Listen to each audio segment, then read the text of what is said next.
What's going on, guys? Welcome to another reaction video. Chelsea 4, Palace 0. And where do I start with this? I mean, I'm not really that surprised that we lost, but in the manner that we lost, I am. Because I didn't expect us to be this bad.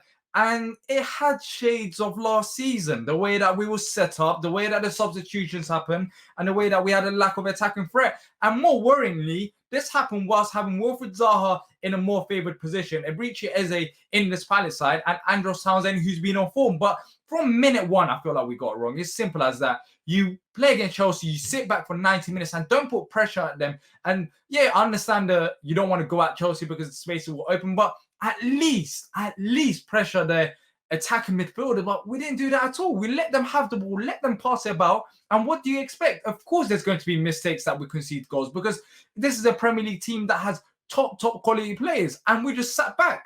What do you expect from a team just sitting back for 90 minutes in the Premier League? And with them players that we had, as I mentioned, Wilfried Zaha and Eze, how many shots did we have? We barely had any. And what's the excuse this time around? There is no excuse. Yes, you can say we missed Sheffield's luck, but we just got it wrong tactically. And this is what's worrying about Roy Hodgson. When we get it wrong tactically, we don't have a plan B. We just hope that plan A is not working and that it's somehow magically going to work.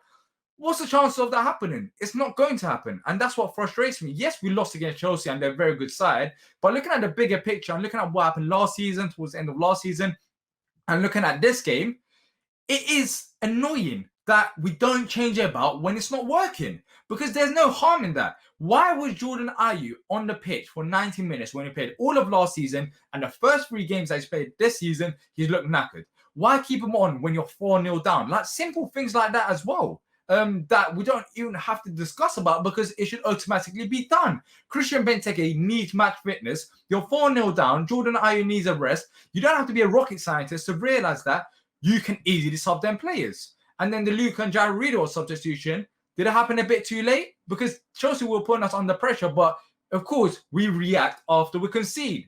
And then everything gets too late. Chelsea get the momentum. They score 3 and 4 goals. And then we get absolutely battered. That's what I mean with Roy Hodgson. And that's why going into the season, my expectations, even after these 2-3 games, has stayed the same. Finish 17th or higher, and that's a successful season under Roy. Because results like this will happen. Yes, we beat Manchester United away from home, but the next run of games is going to be hugely vital for Roy. Coming against Brighton are a good side. If we play like that against Brighton, I'm telling you, Brighton are destroying us. Simple as that. And I don't want to come here and talk about Brighton beating Palace 2-3-0 because Brighton plays similar type of football to what we saw against Chelsea, keeping the ball, putting teams under pressure. And if we couldn't handle it against Chelsea, maybe Brighton, of course, haven't got that much quality, then it's going to be a struggle there as well. But overall, we just got it absolutely wrong. And it's just one of them games where it's a typical Roy performance. And with the lack of substitutions, we had Max Meyer on the bench. You can easily maybe put on Max Meyer, put Eze in a more central position, who I thought had a good game.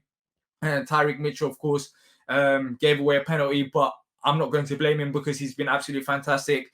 Wilfried Zaha was quiet today. And why do you think that was? You know, we had Eze on the pitch. We had these players around Wilfried Zaha, but the ball never went to him. The ball absolutely never went to him because of how scared we were going forward against the Chelsea side who has struggled so far this season. I would have rather we lost 4-3 than 4-0 and at least gave it a go. Maybe we would have lost 5-3 or 6-3 if you pushed at them, but we would never know. These are ifs and buts. We didn't try to change it after it was not working. And that is what frustrates me. But yeah, we lose 4-0. Move on to the next game. Leave down your comments down below. Let me know what you guys think about the result. Personally, I didn't expect us to go. Well, I did expect it during the watch along, but personally, I didn't expect us to lose 4-0. Maybe we could have lost the game, but I was pretty confident going into the game, and it just showed that the same old Roy is back, and hopefully against Brighton, he proves us wrong. But I am scared going into that game.